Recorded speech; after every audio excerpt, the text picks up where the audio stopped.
Hello friends, welcome to Honey GS classes. 1st and 2nd January 2024 current affairs with GS Pants, Hindu Express, Eenadu and PIB News. So మనకి ఈ 1st and 2nd January number of articles ఉన్నాయి.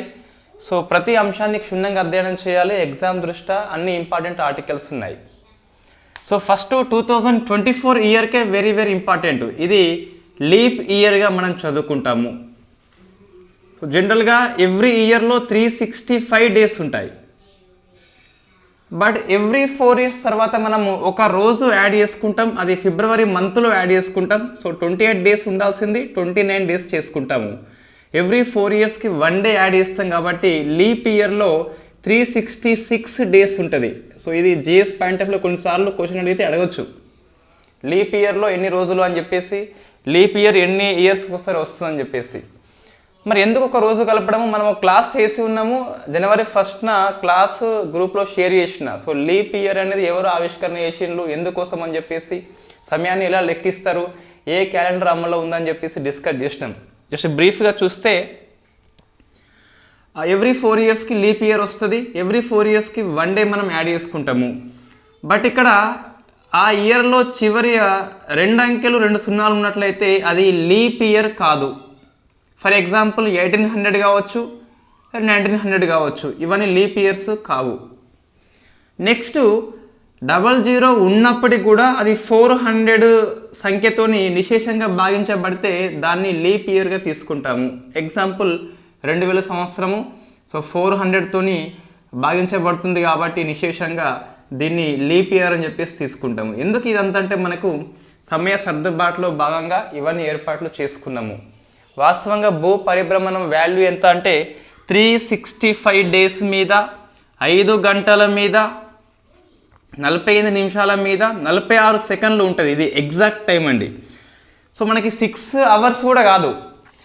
Every 4 yearsకి ఏమవుతుందంటే 6 hours మనం జనరల్గా తీసుకుంటే ఇట్లా 6 hours into 4 అనేది so 24 hours కాబట్టి 1 డే అవుతుంది కాబట్టి మనం 1 డే యాడ్ చేస్తున్నాం. బట్ ఇది నిజంగా 6 hours కాదు, 5 hours మీద 48 minutes మీద 46 seconds ఉంది కాబట్టి, సో ఈ సర్దుబాటు చేసినాం కాబట్టి ఈ సర్దుబాటు చేసుకోవడం తప్పనిసరి కాబట్టి, సో ఏం గుర్తుపెట్టుకోవాలి, లీప్ ఇయర్లో ఫిబ్రవరి మంత్లో 1 డే ఎక్కువ ఉంటుంది. ఎవ్రీ 4 yearsకి 1 డే యాడ్ చేసుకుంటూ పోవాలి. 00 ఉన్నట్లయితే చివరన అది లీప్ ఇయర్ కాదు. బట్ 00 ఉన్నప్పటికీ 400తోని నిశేషంగా భాగించబడితే గిట్ట అది కంపల్సరీ లీప్ ఇయర్ అని చెప్పేసి మనం తీసుకుంటాము. సో ఇది 24 ఇంపార్టెన్స్ గురించి. మళ్ళీ ఈ ఏపీఎస్సి, టీఎస్పీఎస్సి ఆస్పిరెంట్స్కి ఈ 24లో ఉద్యోగ నామ సంవత్సరం అని చెప్పేసి చెప్పొచ్చు. నెంబర్ ఆఫ్ నోటిఫికేషన్స్ అనేవి పడతాయి కాబట్టి, సో 23rd మనకి మిస్ అయింది, 24 మాత్రం మిస్ చేయవద్దు. కంపల్సరీ నోటిఫికేషన్లు వస్తాయి, ఎగ్జామ్స్ రాస్తాము, రిజల్ట్ తొందరగానే వస్తుంది. ఇన్ఫ్యాక్ట్ జాబ్లో చేరిపోతాము. రైట్, అందరికీ all the best. So 2 days number of articles ఉన్నాయి కదా. సో ఫస్ట్ ఆర్టికల్ మనకి ఇండియన్ పాలిటీలో 2 ఆర్టికల్స్ ఉన్నాయి. సో ఫస్ట్ ఆర్టికల్ ఒక గ్యాంగ్స్టర్ గోల్డీ బార్ అని చెప్పేసి వార్తల్లో ఉన్నాడు. సో గోల్డీ బార్ ఇన్ఫ్యాక్ట్ ఇతను ప్రజెంట్ ఇండియాలో లేడు, కెనడాలో నివాసం ఉంటున్నాడు. ఇతన్ని మినిస్ట్రీ ఆఫ్ హోమ్ అఫైర్స్, ఇది గుర్తుపెట్టుకోవాలి, ఊపా చట్టము 2019 కింద ఇండివిజువల్ టెర్రరిస్ట్గా ప్రకటించింది. సో ఏ చట్టం మనకి, ఊపా అన్లాఫుల్ యాక్టివిటీస్ ప్రివెన్షన్ యాక్ట్ అని చెప్పేసి 1967లో వచ్చింది. బట్ ఈ చట్టం ప్రకారం చూస్తే ఒక సంస్థని మాత్రం మనము ఉగ్రవాద సంస్థగా డిక్లేర్ చేయవచ్చు. మినిస్ట్రీ ఆఫ్ హోమ్ అఫైర్స్ చేస్తుంది, 5 ఏళ్ల పాటు అమల్లో ఉంటుంది. ఒక వ్యక్తిని ఉగ్రవాదిగా డిక్లేర్ మనం చేయలేము. తర్వాత ఏమైంది అంటే 2019లో మనం సవరణ చేసుకున్నాము. ఈ ఇయర్ వెరీ ఫేమస్ అండి. నెంబర్ ఆఫ్ యాక్ట్ అమెండ్మెంట్ చేయడం జరిగింది. ఆర్టీఈ చేసుకున్నాము.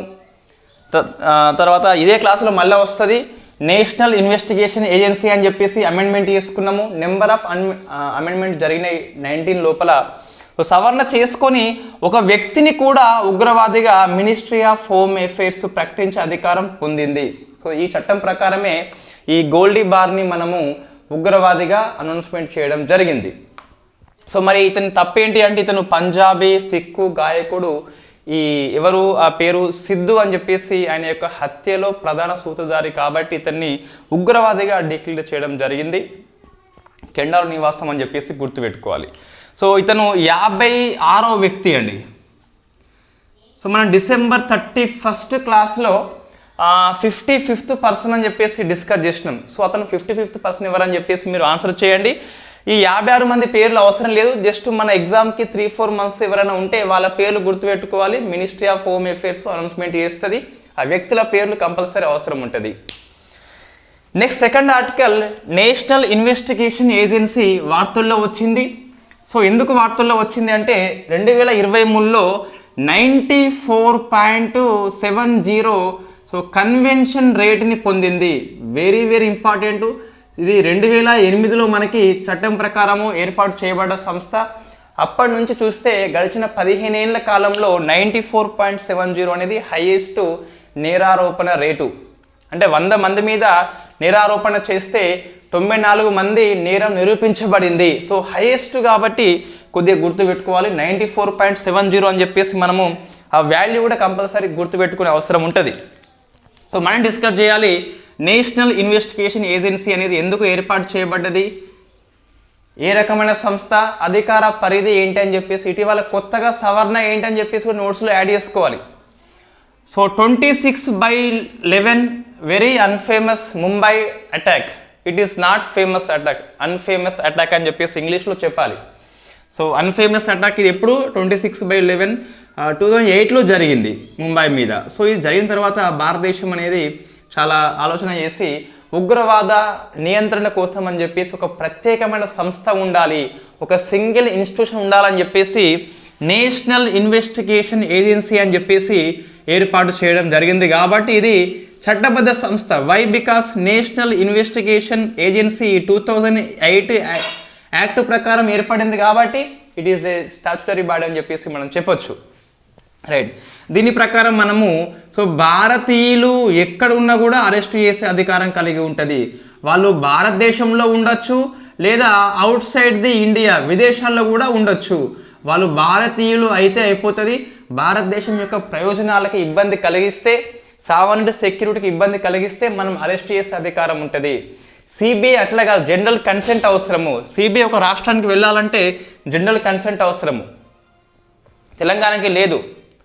సో ఇన్ఫ్యాక్ట్ ఎన్ఐఏ అటువంటి కన్సెంట్ అవసరం లేదు. మన రాష్ట్రం కాదు, ఏ రాష్ట్రంలో ఇండియాలో ఎక్కడున్నా కూడా వెళ్ళి అరెస్ట్ చేయవచ్చు. రాష్ట్రం యొక్క సమ్మతి అయితే అవసరం లేదు. సో దీన్ని 2019లో సవరణ చేసి అధికారం అనేది మరింతగా విస్తృతం చేయడం జరిగింది. సో భారతదేశంలో ఈ ఉగ్రవాదం కోసము సెంట్రల్ లెవెల్లో కౌంటర్ అటాక్ ఇన్స్టిట్యూషన్ ఏంటి అంటే ఓన్లీ వన్ ఇన్స్టిట్యూషన్, ఎన్ఐఏ అని చెప్పేసి చెప్పొచ్చు. 19లో ఏమైందంటే సో ఇన్ఫ్యాక్ట్ ఇప్పుడు భారతీయులు ఎక్కడున్న అరెస్ట్ చేయవచ్చు కదా. ఇప్పుడు ఏంటంటే భారతీయులే కాదు, భారతదేశానికి ఎవరు ఇబ్బంది కలిగించిన వాళ్ళందరినీ అరెస్ట్ చేయవచ్చు. సో అతను విదేశాల్లో ఉన్న విదేశీ వ్యక్తి అని కూడా భారతదేశం యొక్క సావనిటీ సెక్యూరిటీకి రక్షణకి ఇబ్బంది కలిగిస్తే అరెస్ట్ చేయవచ్చు. స్మాల్ డిఫరెన్స్, భారతీయులు ఎక్కడ ఉన్నా అరెస్ట్ చేయవచ్చు, భారతదేశానికి ఇబ్బంది చేసినప్పుడు ఎవడైనా అరెస్ట్ చేయవచ్చు యాజ్ పర్ 19 యాక్ట్ ప్రకారం. ఒకటి. సెకండ్ది సో ఈ మాదక ద్రవ్యాలు ఇన్ఫ్యాక్ట్ దీని డ్రగ్స్ కూడా ఎవరైతే చేస్తారో వాళ్ళను కూడా ఈ ఎన్ఐఏ సంస్థ అరెస్ట్ చేయవచ్చు. తర్వాత చూస్తే నకిలీ కరెన్సీ కూడా మనకు యాడ్ చేసిండ్లు. సో నకిలీ కరెన్సీ ఇన్ఫ్యాక్ట్ అక్రమ రవాణా కూడా. సో అక్రమ రవాణా కూడా, మనుషుల అక్రమ రవాణా, హ్యూమన్ ట్రాఫికింగ్ కానీ, మాదక ద్రవ్యాలు కానీ, నకిలీ కరెన్సీ కానీ, ఇంకా నిషేధిత ఆయుధాలు కలిగి ఉంటాయి ఇట్ట. సో అట్లా ఉన్నా కూడా అరెస్ట్ చేయవచ్చు. తర్వాత సైబర్ ఉగ్రవాదం కూడా. సో సైబర్ ఉగ్రవాదం కూడా కలిగి ఉంటే అరెస్ట్ చేయవచ్చు. ఇన్ఫ్యాక్ట్ 19లో మనకి మొత్తం 5 వచ్చినాయి. ఈ ద్రవ్యాలు లేదు కానీ సో భారతదేశానికి లేదా భారతీయులకు ఇబ్బంది కలిగిస్తే విదేశీయుల్ని కూడా అరెస్ట్ చేయవచ్చు, అక్రమ రవాణా చేసిన అరెస్ట్ చేయవచ్చు, నకిలీ కరెన్సీ చేసిన అరెస్ట్ చేయవచ్చు, కొన్ని ఆయుధాలు నిషేధించబడతాయి అటువంటి కలిగి ఉంటే అరెస్ట్ చేయవచ్చు, సైబర్ ఉగ్రవాదం చేసినా కూడా, సైబర్ అటాక్ చేసినా కూడా ఇన్ఫ్యాక్ట్ అరెస్ట్ చేయవచ్చు. ఈ 5 అని చెప్పేసి మనం స్పెసిఫిక్గా గుర్తుపెట్టుకోవాలన్నా అంటే ఎస్ కంపల్సరీ 5 అని చెప్పేసి గుర్తుపెట్టుకోవాలి. ఆ 5 నెంబర్స్ అనేది అవసరం ఉంటుంది. సో ఇది మనకు ఇండియన్ పాలిటీ ఆర్టికల్స్ వార్తల్లో ఉన్నాయి. సో మొత్తం మీద 2019లో నెంబర్ ఆఫ్ యాక్ట్లని అమెండ్మెంట్ చేసి వాటి యొక్క అధికార పరిధిని విస్తృతం చేసిండ్రు. సో అందులో ఒక చట్టము మనము ఎన్ఐఏ అని చెప్పేసి డిస్కస్ చేసినాము, ఇంకోటి ఊపా అని చెప్పేసి డిస్కస్ చేసినాం. మరింత సమాచారం కోసం మనకు ఎప్పుడైనా వార్తల్లో వచ్చినప్పుడు డిఫరెంట్ యాక్ట్ డిస్కస్ చేద్దాం. రైట్, నెక్స్ట్ ఎకనామీ అని చెప్పేసి ఇది ఇంతకుముందు ఉన్నది, బట్ ఈ 1 జనవరి నుంచి ఆర్బీఐ అనేది సో భారతదేశం అంతటా ఈ డేట్ గుర్తుపెట్టుకోవాలి. ఈ రోజు నుంచి కొన్ని అమల్లోకి వస్తున్నాయి, వాటిని గుర్తుపెట్టుకోవాలి. సో భారతదేశం అంతటా యూపీఐ ఏటీఎంని సో ఆర్బీఐ ప్రారంభించింది. సో యూపీఐ ఏటీఎం అంటే ఏంటి? మనకి కార్డు అవసరం లేదు. ఏటీఎం దగ్గరికి వెళ్ళి అన్ని ఏటీఎంలో పనిచేయదు. సో వైట్ లేబుల్ ఏటీఎం అని చెప్పేసి ఏ బ్యాంక్ యొక్క లేబుల్ ఉండదు. సో ఆ వైట్ లేబుల్ ఏటీఎం దగ్గరికి వెళ్ళి మన యూపీఐ యాప్ని ఓపెన్ చేసి ఆ క్యూఆర్ కోడ్ని ఓపెన్ చేసి స్కాన్ చేస్తే సో మన అమౌంట్ విత్డ్రా చేసుకోవచ్చు. ఇట్ ఈస్ కార్డులెస్ సిస్టమ్ అని చెప్పేసి చెప్పొచ్చు. దీన్ని సో ఒక జపాన్ సంస్థ హెల్ప్ చేస్తుంది మనకు, అది హిటాచి. సో పేరు గుర్తుపెట్టుకోవాలి, Hitachi payment services. So TSPSC వాళ్ళు జనవరి నుంచి కరెంట్ అఫైర్స్ బాగా అధ్యయనం చేయండి. గ్రూప్ 1 గ్రూప్ 2 లక్ష్యం అయితే గిట్ట జనవరి నుంచి చదివినా దాదాపు సరిపోతాయి. మరి 23rd ఇయర్ అవసరం లేదా అంటే మనం ఇన్ఫ్యాక్ట్ రేపు లేదా ఎల్లుండి నుంచి స్టార్ట్ చేస్తాం. ఈ 2023 ఇయర్ ఎండ్ రివ్యూ అని చెప్పి సబ్జెక్ట్ వైజ్ చేస్తాం కదా, ఆ కరెంట్ అఫైర్స్ ఈ జనవరి నుంచి ఈ రోజు నుంచి రెగ్యులర్ కరెంట్ అఫైర్స్ మన క్లాస్ కాకపోయినా డిఫరెంట్ ఏదో క్లాస్ మొత్తం మీద ఏదో ఒక న్యూస్ పేపర్ తీసుకొని ఆర్టికల్స్ అధ్యయనం చేస్తే కరెంట్ అఫైర్స్ ప్లస్ జిఎస్లో అత్యధిక మార్కులు అయితే సాధన చేయవచ్చు. టీఎస్పీఎస్సీ వాళ్ళు జనవరి నుంచి సరిపోతుంది. ఈ ఇన్ఫ్యాక్ట్ 23rd ఇయర్లో ఇంపార్టెంట్ ఆర్టికల్స్ చూసుకోవాలి. ఇప్పటి నుంచి మాత్రం ప్రతి ఆర్టికల్ చూసుకోవాలి, ఎగ్జామ్ దృష్ట్యా ఏదైతే ఉన్నదో అది చూసుకోవాలి. సో జపాన్ సంస్థ అని చెప్పేసి గుర్తుపెట్టుకోవాలి. హిటాచి పేమెంట్ సర్వీస్ సంస్థ అయితే హెల్ప్ చేస్తుంది. భారతదేశం అంతటా వైట్ లేబుల్ ఏటీఎం లోపల యూపీఐ ఏటీఎంని ఆర్బీఐ స్టార్ట్ చేసిందని చెప్పేసి ఇన్ఫ్యాక్ట్ మనకి హిందూ ఆర్టికల్స్ ఈరోజు ఎక్కువ ఆర్టికల్స్ హిందూ అండ్ ఈనాడు ఉన్నాయి, ఎక్స్ప్రెస్ ఆర్టికల్స్ ఎక్కువ లేవు. Next art and cultural. So economy ఇది ఒకటే ఉంది, జాగ్రఫీ ఆర్టికల్స్ ఏమీ లేవు. సో ఆర్ట్ అండ్ కల్చర్ చూస్తే మనం అంతకుముందు డిసెంబర్ 29th కరెంట్ అఫైర్స్లో అయోధ్య రామ మందిరం గురించి డిస్కస్ చేసినాం. నిర్మాణ సంస్థ ఏంటి, ఎవరు శిల్పి అని చెప్పేసి డిస్కస్ చేసినాం కదా. ఇప్పుడు ఎవరు రామ బాల విగ్రహం అని చెప్పేసి పేపర్లో వచ్చింది, ఈనాడులో వచ్చింది ఐ థింక్. సో ఇన్ఫ్యాక్ట్ మనకు రామలాల అని చెప్పేసి పిలుస్తాం. సో రామలాల అంటే ఇన్ఫ్యాక్ట్ చిన్న విగ్రహం, ఇది మైక్రో రాముడు అని చెప్పేసి పిలుస్తాం. సో ఇన్ఫ్యాక్ట్ ఈ విగ్రహం యొక్క రూపకల్పన కోసము పోటీ కండక్ట్ చేస్తే ఇందులో గెలిచింది అరుణ్ యోగి రాజ్ అని చెప్పేసి కర్ణాటక వ్యక్తి. సో అరుణ్ యోగి రాజ్ ఇన్ఫ్యాక్ట్ కర్ణాటక, ఇతను కృష్ణశిలను ఉపయోగించి ఈ రామ్లాల విగ్రహాన్ని తయారు చేసిండు. సో మళ్ళీ గుర్తుపెట్టుకోవాలి, మెయిన్ రాముడు డైటీ, రాముడు విగ్రహాన్ని మాత్రము మనము సో నేపాల్లో ఉన్న శ్యామశిల గ్రామం నుంచి మనం తీసుకోవడం జరిగింది. సో ఇన్ఫ్యాక్ట్ గండకి నది నుంచి ఆ రాయి తీసుకోవడం జరిగింది. అది నేపాల్, అది మెయిన్ రాముడు. ఇది రామలాల విగ్రహం అని చెప్పేసి చిన్న రాముడు. ఇన్ఫ్యాక్ట్ అరుణ్ యోగిరాజు రూపకర్త, కర్ణాటక లోపల కృష్ణశిల నుంచి తీసుకోవడం జరిగింది. అది బాగా గుర్తుపెట్టుకోవాలి. రైట్, నెక్స్ట్ ఇంకోటి, ఈ రాముడికి పాదుకలు లేదా చెప్పులు అని చెప్పేసి పిలుస్తాం. మన తెలంగాణ లోపల హైదరాబాద్ ఓల్డ్ బోయినపల్లి లోపల ఉన్న సెంటర్ లోపల తయారు చేసుకున్నాం. రూపకర్త ఎవరు అంటే పిట్టంపల్లి రామలింగాచారి అని చెప్పేసి ఉన్నాడు. సో పిట్టంపల్లి రామలింగాచారి ఈయన ఎవరు అంటే ఇన్ఫ్యాక్ట్ వెరీ ఫేమస్. ఇన్ఫ్యాక్ట్ ఇతని విగ్రహ రూపశిల్పి తెలంగాణ లోపల హైదరాబాదు ఓల్డ్ బోయినపల్లి లోపల ఒక మార్కెట్ ఉన్నది. సో అక్కడ దీని రూపకర్త పిట్టంపల్లి రామలింగాచారి. ఈయన యొక్క నేటివ్ ప్లేస్ మనకి చూస్తే గిట్ట డిస్టిక్ నల్గొండ డిస్టిక్ అండి, నాట్ హైదరాబాదు. ఈయన సంస్థ పేరు మనకు శ్రీ మధ్విరాటు కళా కుటీర్ అని చెప్పేసి ఉన్నది. సో మధ్విరాటు కళా కుటీర్ అని చెప్పేసి హైదరాబాద్లో ఉన్న ఓల్డ్ బోయినపల్లి లోపల ఉంటుంది. సో ఇన్ఫ్యాక్ట్ ఆ పాదుకలు రాముడు చెప్పులు కుట్టింది తయారు చేసింది ఎవరు అంటే రామలింగాచారి ఫ్రమ్ తెలంగాణ. వాళ్ళు బాగా గుర్తుపెట్టుకోవాలి. రైట్, నెక్స్ట్ ఇంకోటి, ఈ సూర్య నమస్కారం అని చెప్పేసి ఒక గిన్నిస్ రికార్డ్ నమోదైంది ఇక్కడ గుజరాత్ లోపల.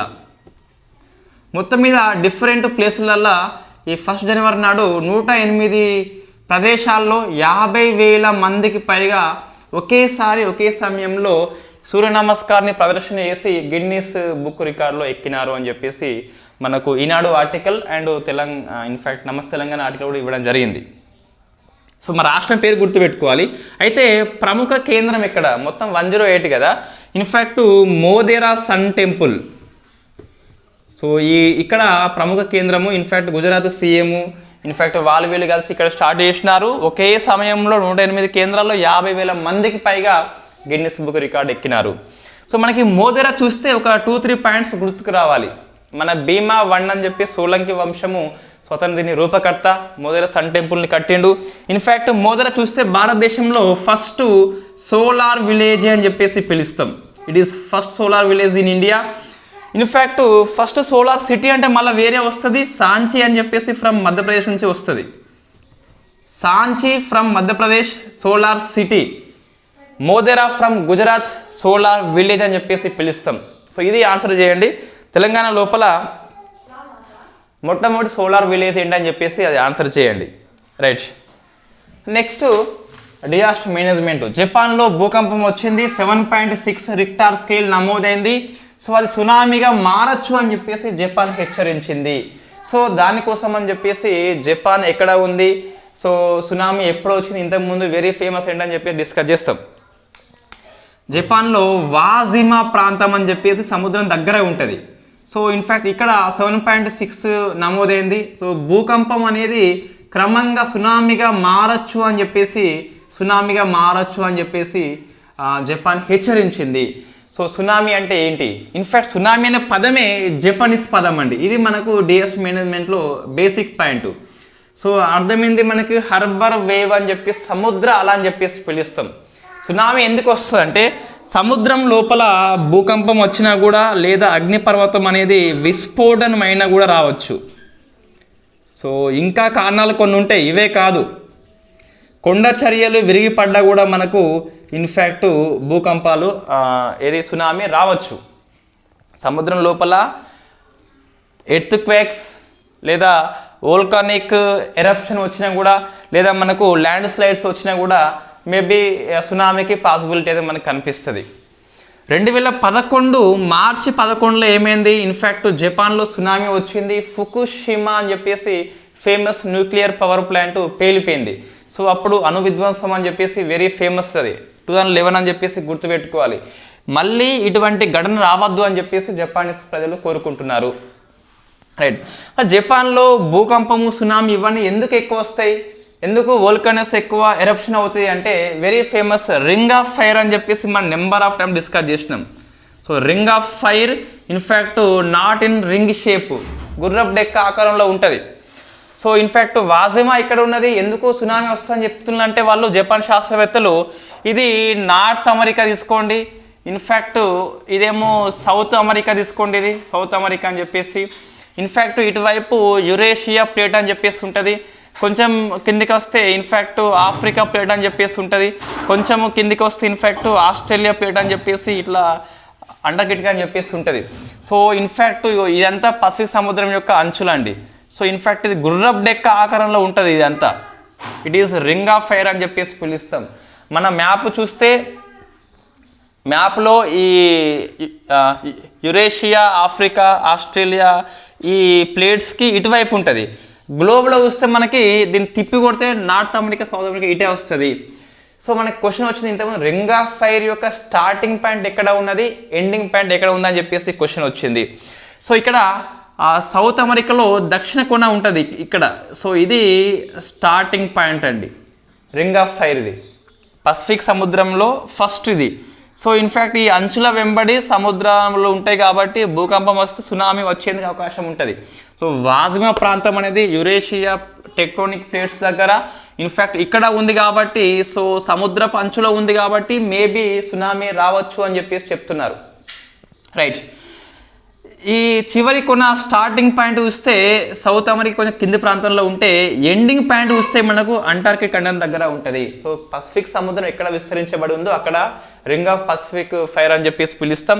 ఇది గుర్రపు డెక్క ఆకారంలో ఉన్నటువంటి ఒక ఆకారము. సో పసిఫిక్ సముద్రం యొక్క అంచును గీస్తే ఇలా వస్తుందండి, గుర్రపు డెక్క ఆకారం అని చెప్పేసి పిలుస్తాం. రైట్, నెక్స్ట్ చూస్తే స్పేస్ వెరీ ఫేమస్. జనవరి 1న ఎక్స్పోసాట్ అని చెప్పేసి PSLV-C58 ద్వారా ఇస్రో విజయవంతంగా ప్రయోగించింది. సో శుభ పరిమాణం, మనకు ఈ ఇయర్లో అన్ని సక్సెస్ రావచ్చు అని చెప్పేసి ఇస్రో మనకి అనౌన్స్మెంట్ చేయడం జరిగింది. So XPoSat very very famous. So first ఉపగ్రహం ఏంటని చెప్పేసి చిన్నగా బేసిక్ పాయింట్ చూసుకొని ఏ రాకెట్ ఎక్కడి నుంచి అని చెప్పేసి కొన్ని బేసిక్ క్వశ్చన్స్ ఉంటాయి. సో ఫస్ట్ అయితే ఇది PSLV-C58 ద్వారా పంపినారు. ఇది PSLV-C సిరీస్ లోపల 60వ ప్రయోగము. ఇన్ఫ్యాక్ట్ 2 ఫెయిల్ అయిపోయినాయి, 58ది మొత్తం మీద రాకెట్ పేరు ఇది. సో శ్రీహరికోట నుంచి మనం పంపిస్తాము ఎవ్రీ రాకెట్ని కూడా. సో లాంచింగ్ ప్యాడ్ వచ్చేసి ఇన్ఫ్యాక్ట్ ఫస్ట్దండి. ఇవన్నీ బేసిక్ క్వశ్చన్స్. నెక్స్ట్ కక్ష ఏంటి, లో ఎర్త్ ఆర్బిట్ అంటే 650 కిలోమీటర్స్ ఎత్తులోనే ప్రయోగించారు, లో ఎర్త్ ఆర్బిట్ అని చెప్పేసి. ఇంకా వెరీ బేసిక్ క్వశ్చన్ మనం చూస్తే గిట్ట ఈ రాకెట్లో మొత్తం మనకి 4 స్టేజ్లు ఉంటాయి PSLV-3 లోపల, LVC లోపల. సో ఈ 4th స్టేజ్ని కూడా ఒక రాకెట్ లాగా మనం ఉపయోగిస్తాం. దీన్ని పోయం అని చెప్పేసి పిలుస్తాం. ఇది పోయం 3 అంటున్నాం. ఏమంటున్నా, PSLV-Cలో మొత్తం 4 దశలు ఉంటాయి కదా, ఆ 4th దశని ఇక్కడ మనకు మీద ఉంటుంది ఎక్స్పోసాట్ అని చెప్పేసి. జనరల్గా ఏమవుతుంది, ఈ దశ అనేది మండుతుంది, ఇది అయిపోతుంది, ఇది అయిపోయినాకనే రాకెట్ అనేది ఉపగ్రహాన్ని కక్షలోకి ప్రవేశపెడుతుంది. అయితే 4థది పూర్తిగా మండకుండా తిరిగి ఉపయోగం చేస్తున్నారు. దీన్ని పోయం అని చెప్పేసి పిలుస్తాం. ఇది PSLV ఆర్బిటల్ ఎక్స్పెరిమెంటల్ మాడ్యూల్. మనం పోయం 1 డిస్కస్ చేసినాం కరెంట్ అఫైర్స్ లోపల, పోయం 2 డిస్కస్ చేసినాం, దీన్ని పోయం 3 అంటున్నాం. సో 3వసారి PSLVలో ఉన్న 4వ దశను వాడుకుంటుంది కాబట్టి పోయం 3 అని చెప్పేసి పిలుస్తున్నాం. ఇది ఈ ఎక్స్పోసాట్తో పాటు 10 మామూలు ఉపగ్రహాలని కూడా పంపిస్తుంది. మొత్తం 11 ఉపగ్రహాలు ఉన్నాయి. XPoSat plus 10 mini satellites. ఎక్స్పోసాట్ని PSLV-C58 పంపిస్తే 10 మినీ శాటిలైట్స్ని ఈ PSLV-C58లో ఉన్న 4వ దశ అయిన పోయం 3 పంపిస్తుంది. పోయం 3 అంటే ఏం లేదు, 4th స్టేజ్లో ఉన్నప్పుడు రాకెట్ని పూర్తిగా మండించకుండా తిరిగి వినియోగం చేసేలా దీన్ని రూపొందించారు. పోయం 1 అయిపోయింది, మనకి 2 అయిపోయింది, 3 అని చెప్పేసి పిలుస్తాం. PSLV ఆర్బిటల్ ఎక్స్పెరిమెంటల్ మాడ్యూల్ అని చెప్పేసి. సో ఇందులో 10 ఉపగ్రహాల్లో మనకి 2 మాత్రం అవసరం ఉంటాయి. ఫస్ట్ది ఇది మనం ఏం డిస్కస్ చేయలే, ఇంకా ఇవన్నీ బేసిక్ క్వశ్చన్స్, చిన్న చిన్న పాయింట్స్ అని చెప్పేసి ముందు చెప్తున్నా. దీన్ని VSAT అని చెప్పేసి పిలుస్తున్నాం. ఉమెన్ ఇంజనీరింగ్ శాటర్డ్ అని చెప్పేసి లాల్ బహదూర్ శాస్త్రి ఇన్స్టిట్యూషన్ వాళ్ళు కేరళలో ఉంటారు. వాళ్ళు ఉమెన్స్ అందరూ దీన్ని తయారు చేసిండ్రు. కేరళలో వాతావరణ మార్పులని అధ్యయనం చేస్తుంది. సెకండ్ది వెరీ వెరీ ఫేమస్ మనకి, సో ఫ్యూయల్ సెల్ టెక్నాలజీ అని చెప్పేసి ఉన్నది. ఇది ఎందుకోసము అంటే మనం భవిష్యత్తులో స్పేస్ స్టేషన్ సొంతగా నిర్మాణం చేసుకుంటాము. ప్రజెంట్ మనకు అంతర్జాతీయంగా ఉమ్మడిది కాకుండా చైనాకు మాత్రమే ఉన్నది, టియాంగాంగ్ అని చెప్పేసి పిలుస్తాం. ఇంకా ఏ కంట్రీకి లేదు. సో ఇండియా భవిష్యత్తులో ఇట్లా తయారు చేసుకుంటే దానికోసం అని చెప్పేసి ఒక స్థిరమైన ఇంధనం అవసరము. ఆ స్పేస్ స్టేషను నిలకడగా అంతరిక్షం లోపల ఉండాలంటే ఇంధనం అవసరం ఉంటుంది కదా, ఇంధనం కోసము ఈ ఫ్యూయల్ సెల్ టెక్నాలజీని డెమాన్స్ట్రేట్ చేస్తున్నారు తొలిసారిగా. అంటే సో ఇండియా యొక్క సొంత అంతరిక్ష కేంద్రానికి ఇది నాంది పలికిందని చెప్పేసి మనం చెప్పొచ్చు. సో కంపల్సరీ అది గుర్తుపెట్టుకోవాలి. దీన్ని ఎవరు తయారు చేసిండ్రు అంటే విక్రమ్ సారాభాయ్ స్పేస్ సెంటర్ వాళ్ళు తయారు చేశారు. ఫ్యూయల్ సెల్ టెక్నాలజీ అని చెప్పేసి పిలుస్తున్నాం. స్పేస్ స్టేషను దానికి ఇంధనం సమకూర్చేందుకు ఈ టెక్నాలజీని డెమాన్స్ట్రేట్ మాత్రమే చేయడం జరిగింది విక్రమ్ సారాభాయ్ స్పేస్ సెంటర్ వాళ్ళు. ఇవన్నీ బేసిక్ క్వశ్చన్స్. ఇక్కడ క్వశ్చన్ రాదు. సో ఇటువైపు చూస్తే మెయిన్ మన హీరో ఎవరంటే ఎక్స్పోసాట్ అని చెప్పేస్తున్నది. సో ఫస్ట్ ఎక్స్ అంటే ఎక్స్రే అండి. సో ఎక్స్రే కిరణాలని అధ్యయనం చేస్తుంది. ఎట్లా అధ్యయనం చేస్తుంది అంటే మనం ఇంతకుముందు కూడా అధ్యయనం చేసినాము. ఎక్కడి నుంచి అధ్యయనం చేసినాము? మనము భూమి నుంచే టెలిస్కోప్ ద్వారా అధ్యయనం చేసినాము ఎక్స్రేని. దాని మూలంలోకి వెళ్ళి అధ్యయనం చేయలేదు. దీన్నే సో ఇన్ఫ్యాక్ట్ పొలారిమెట్రీ అని చెప్పేసి పిలుస్తున్నాం. సో పొలారిమెట్రీ అంటే మనకి మెట్రీ మీన్స్ జియోమెట్రీ అంటే జియోని అధ్యయనం చేస్తుంది. ఇది మెట్రీ మీన్స్ అధ్యయనము. సో పోలార్ అంటే మనకు ధ్రువణం అని చెప్పేసి వస్తుంది. ధ్రువణం మీన్స్ మనకు ఫర్ ఎగ్జాంపుల్ ఒక క్యాండిల్ తీసుకున్నట్లయితే ఇది కొవ్వొత్తి వెలుగుతుంది కదా, ఇదేమో ఎక్స్రే అనుకోండి, ఈ వెలుగుకి కారణం ఎవరు? కొవ్వొత్తి కదా. సో దీన్ని మనము పోలరైజేషన్ అని చెప్పేసి పిలుస్తున్నాం. మూలం, సో ఈ ఎక్స్రే కిరణాల యొక్క మూలం ఎక్కడ ఉందని చెప్పేసి మూలాలని అధ్యయనం చేయడమే పొలారిమెట్రీ అని చెప్పేసి పిలుస్తున్నాం.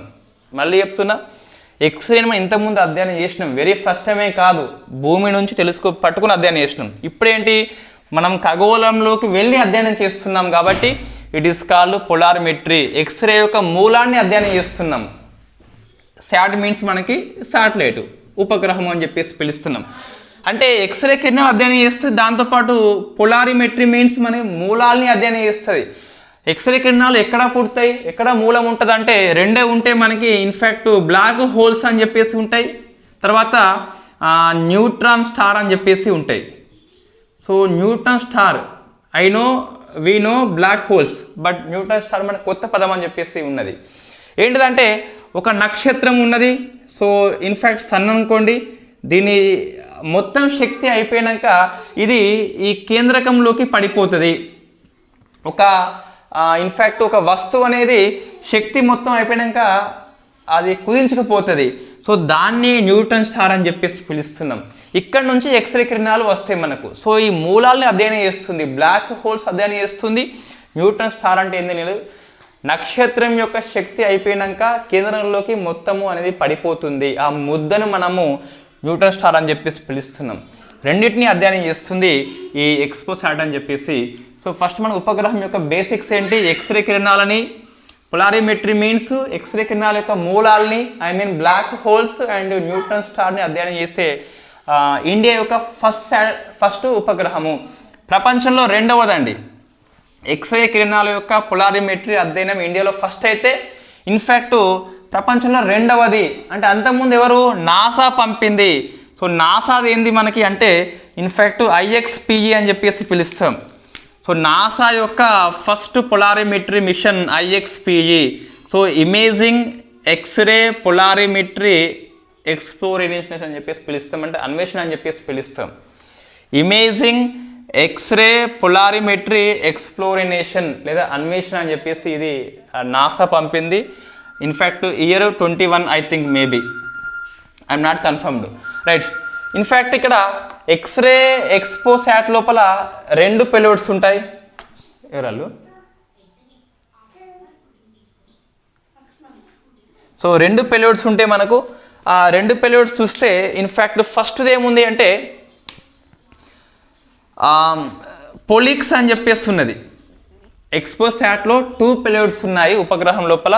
ఫస్ట్ది పొలిక్స్, సెకండ్ది ఇన్ఫ్యాక్ట్ ఎక్స్పెక్ట్ అని చెప్పేసి ఉన్నది. ఈ పేర్లు కొంచెం గుర్తుపెట్టుకోవాలి, కంపల్సరీ ప్రశ్న వస్తుంది. ఎందుకంటే it is first polarimetry mission in India, second world కాబట్టి. సో పొలిక్స్ అంటే ఏంది, మనకి ఏం లేదు, జస్ట్ ఇక్కడ పోలార్.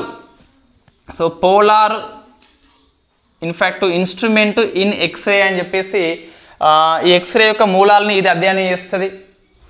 దీన్ని రామన్ రీసెర్చ్ ఇన్స్టిట్యూషన్ వాళ్ళు తయారు చేసినట్లు ఫ్రమ్ బెంగళూరులో ఉంటారు. నెక్స్ట్ ఎక్స్రే కిరణాలు అండ్ స్పెక్ట్రోస్కోపీ అండ్ టైమింగ్స్ అని చెప్పేసి ఎక్స్రే కిరణాలను అధ్యయనం చేస్తుంది. ఈ మూలాలని, ఇదేమో ఎక్స్రే కిరణాలని, ఇదేమో ఇన్ఫ్యాక్ట్ దీన్ని UR రావు శాటిలైట్ సెంటర్ వాళ్ళు దీన్ని తయారు చేశారు ఫ్రమ్ బెంగళూరు. ఇది కూడా fuel cell technology Vikram Sarabhai space centre అయితే, ఇన్ఫ్యాక్ట్ పొలిక్స్ని రామన్ రీసెర్చ్ ఇన్స్టిట్యూషన్ వాళ్ళు, ఎక్స్పెక్ట్ని UR రావు వాళ్ళు తయారు చేయడం జరిగింది. సో 2 పెలోడ్స్ ఉన్నాయి, ఇక్కడ 10 పెలోడ్స్ ఉన్నాయి. 10లో మనకి VSAT అండ్ ఫ్యూయల్ సెల్ అనేది వెరీ వెరీ ఇంపార్టెంట్. ఇది కంప్లీట్గా ఎక్స్పోసాట్ గురించి మనకి పేపర్లో ఇంత వివరణ అనేది ఇవ్వడు, బట్ ఫస్ట్ మిషన్ కాబట్టి గుర్తుపెట్టుకోవాలి. సైన్స్ అండ్ టెక్నాలజీ అంటే మనకి హిందూ పేపర్లో చాలా బాగా ఇవ్వడం జరిగింది ఈరోజు. సో ఇది మన యొక్క వివరణ. అంతకుముందు ఎక్స్ప్రెస్లో కూడా వచ్చింది ఇదే, ఎక్స్పోసాట్ అని చెప్పేసి వచ్చింది. సో పోయం 3 ఏంటి అంటే PSLVలో ఉన్నటువంటి 4th స్టేజ్ని మరొకసారి వినియోగం చేసి 10 పెలోడ్స్ని పంపడం జరిగింది. అదే పోయం 3. 3 నెంబరు ఏం తెలియజేస్తుంది అంటే పోయం టెక్నాలజీని మనము మూడోసారి ఉపయోగం చేసుకుంటున్నాము. So what is the POM అంటే పిఎస్ఎల్వి ఆర్బిటల్ ఎక్స్పెరిమెంటల్ మాడ్యూల్ అని చెప్పేసి పిలుస్తాం. సో ఇదంతా మనకు ఎక్స్పోసాట్ గురించి ఒక ప్రశ్న వచ్చేందుకు అవకాశం ఉన్నదాన్ని ఎక్కువ అధ్యయనం చేయాలండి, డెప్త్గా చేయాలి. ఇది వస్తుందని చెప్పేసి మనకు కొంచెం అనిపిస్తుంది. సో ఐ థింక్ నాకు తెలిసి ఏబిపిఎస్సి వాళ్ళ కోసం, గ్రూప్ 2 వాళ్ళ కోసం అయితే ఈ ప్రశ్న తప్పనిసరిగా వస్తుంది. గ్రూప్ 1 ఫిలిమ్స్లో కూడా తప్పనిసరిగా అయితే వస్తుంది.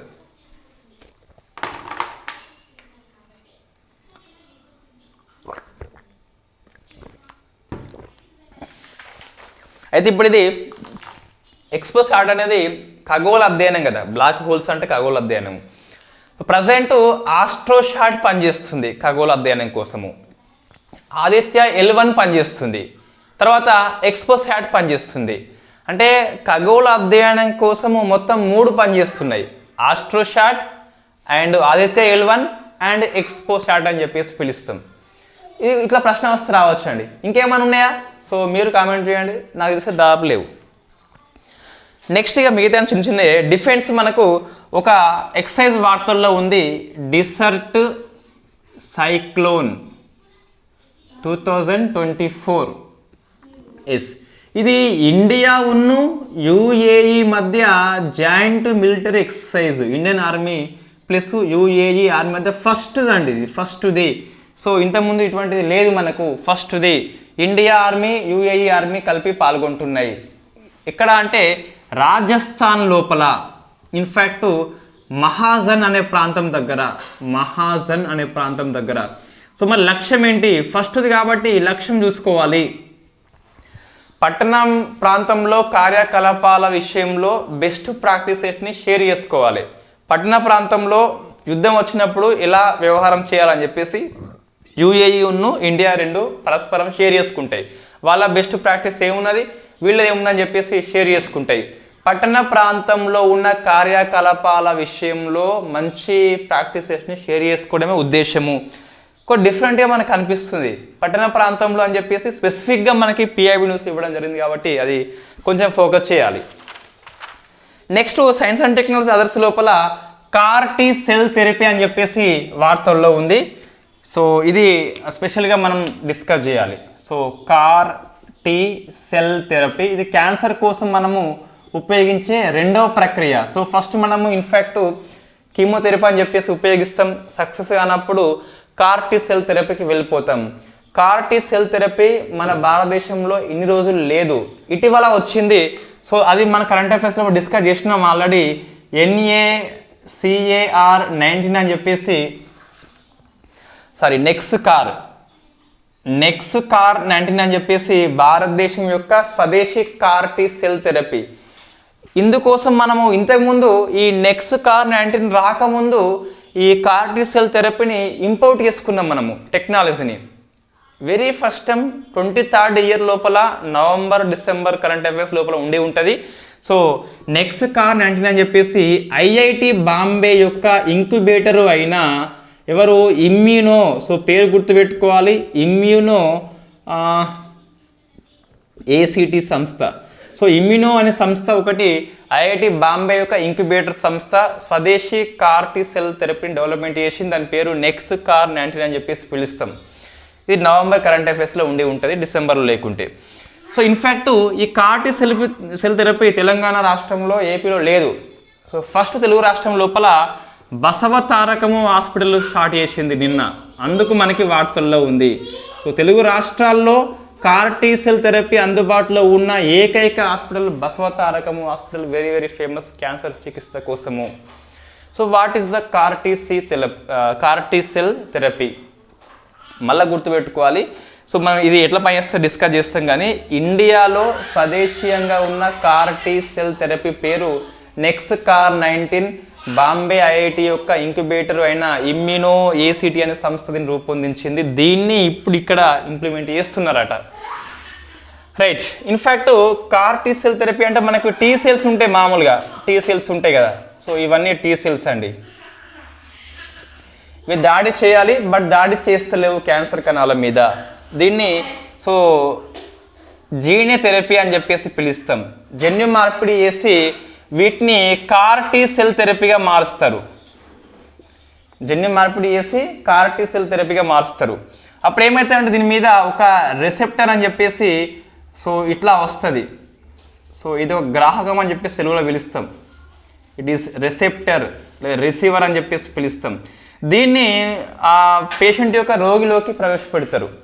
అప్పుడు ఇది ఆ క్యాన్సర్ కణాల మీద వెళ్ళి దాడి చేసి చంపేస్తుంది. సో క్యాన్సర్ సెల్స్ని కిల్ చేస్తుంది, క్యాన్సర్ నయం అయిపోతుంది. అదే కార్ టీ సెల్ థెరపీ అని చెప్పేసి పిలుస్తాం. సో పేషెంట్ యొక్క టీ సెల్స్నే జినోమ్ సీక్వెన్సింగ్ చేసి కార్ టీ సెల్ థెరపీగా మారుస్తారు. ఒక రిసెప్టర్ వస్తుంది, గ్రాహకం వస్తుంది, ఇది వెళ్ళి ఆ క్యాన్సర్ యొక్క కణాలని నాశనం చేస్తుంది. కార్ టీ సెల్ థెరపీ అని చెప్పేసి పిలుస్తాం. తెలుగు రాష్ట్రాల్లో వెరీ ఫస్ట్ టైం ఈ నెక్స్కార్ 19 టెక్నాలజీని ఏ హాస్పిటల్లో ఉపయోగిస్తారో చెప్పే ప్రశ్న అయితే వస్తుంది.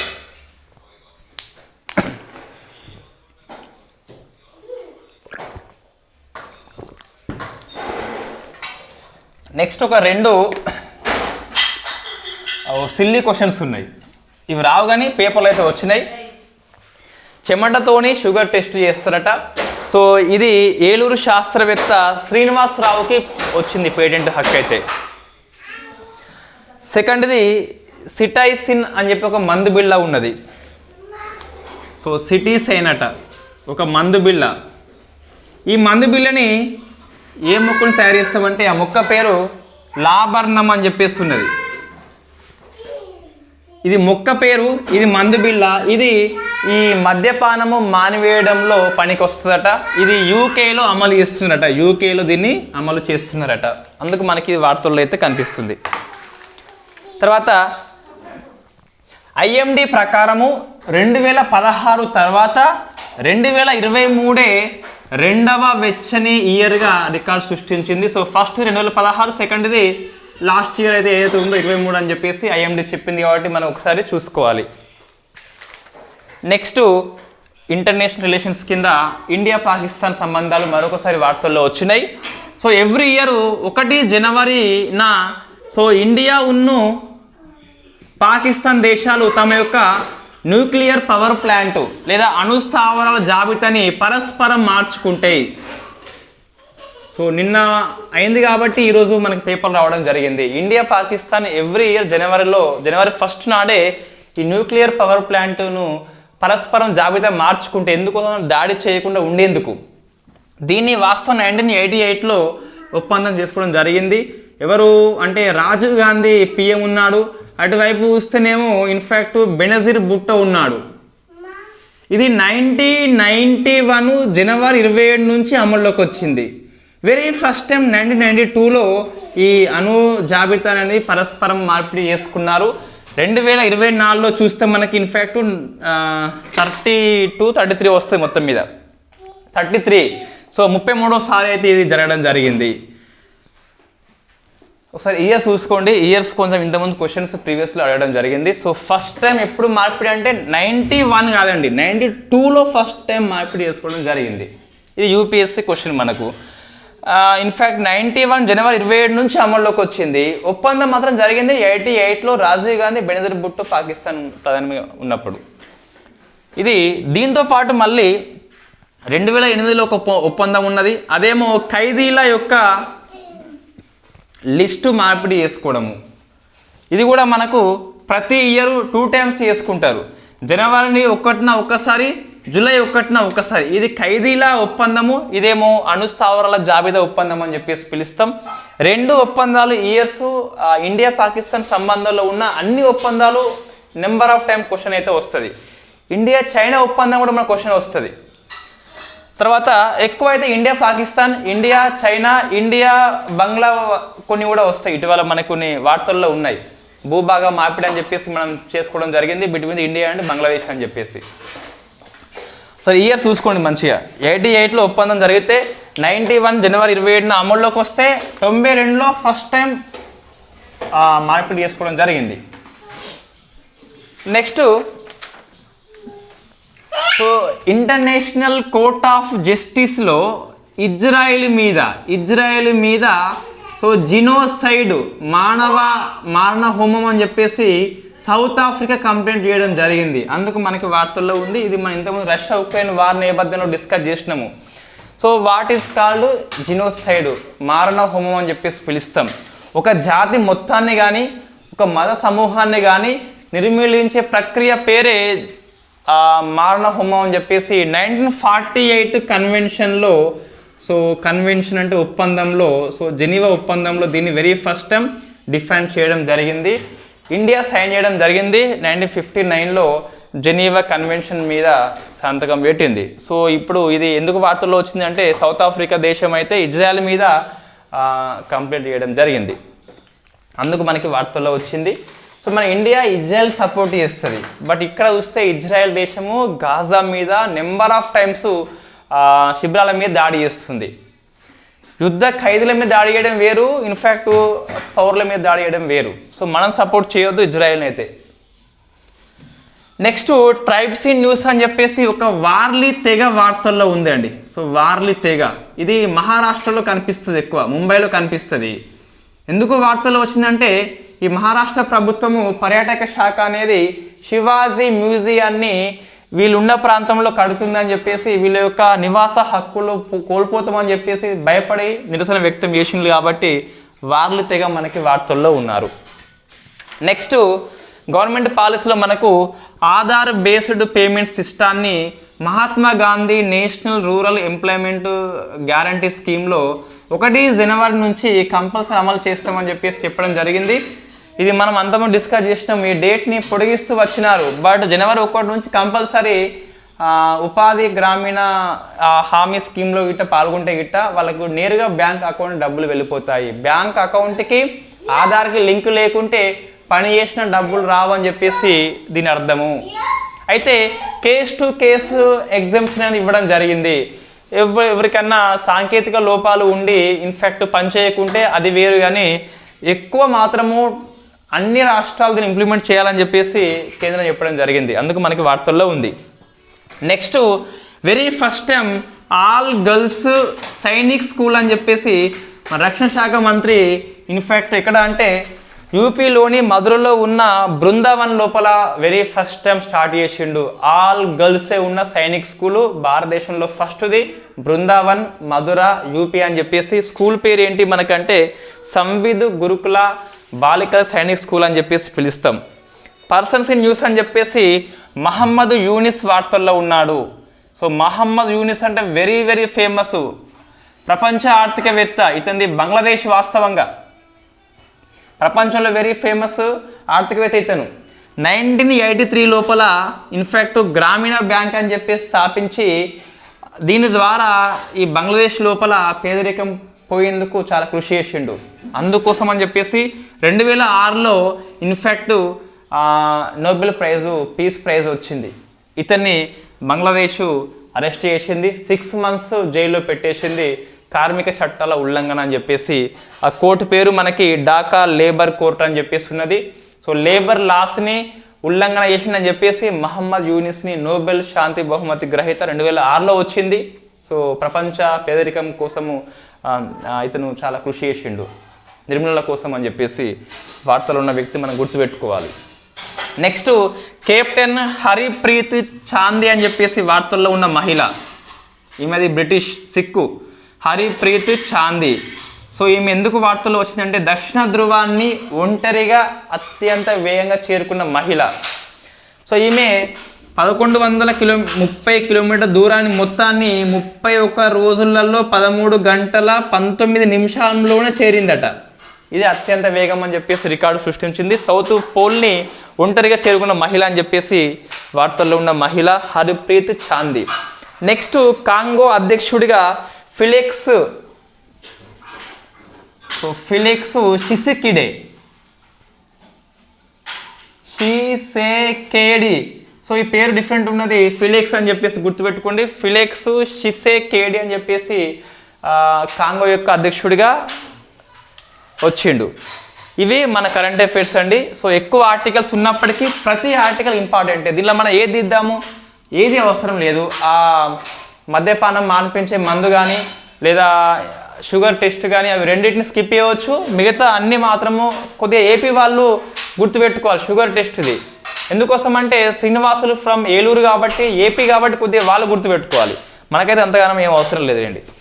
ఇది మనకు జనవరి 24 కరెంట్ అఫైర్స్. నేను నోట్స్ షేర్ చేస్తాను, నోట్స్ బాగా అధ్యయనం చేయండి. సో రేపు మన క్లాసు COP 28 కంప్లీట్గా విశ్లేషణ చేసి డిసెంబర్ మంత్లీ మ్యాగజైన్ అప్లోడ్ చేస్తాం.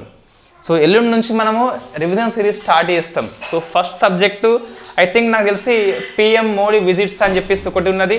తర్వాత ఇంటర్నేషనల్ అఫైర్స్ లోపల Russia, Ukraine, Israel versus Palestine, Azerbaijan versus Armenia, next Venezuela ఒకటి, తర్వాత ఇతర కంట్రీస్ అంటే ఫర్ ఎగ్జాంపుల్ బ్రిక్స్ నుంచి అర్జెంటీనా తప్పుకున్నది, ఒపెక్ నుంచి అంగోలా కదా, అవన్నీ కలిపి ఒకటే క్లాస్ వస్తుంది ఇంటర్నేషనల్ అఫైర్స్ లోపల. ఐ థింక్ ఎల్లుండి క్లాస్ మనం ఫస్ట్ చేద్దాం. So thank you very much.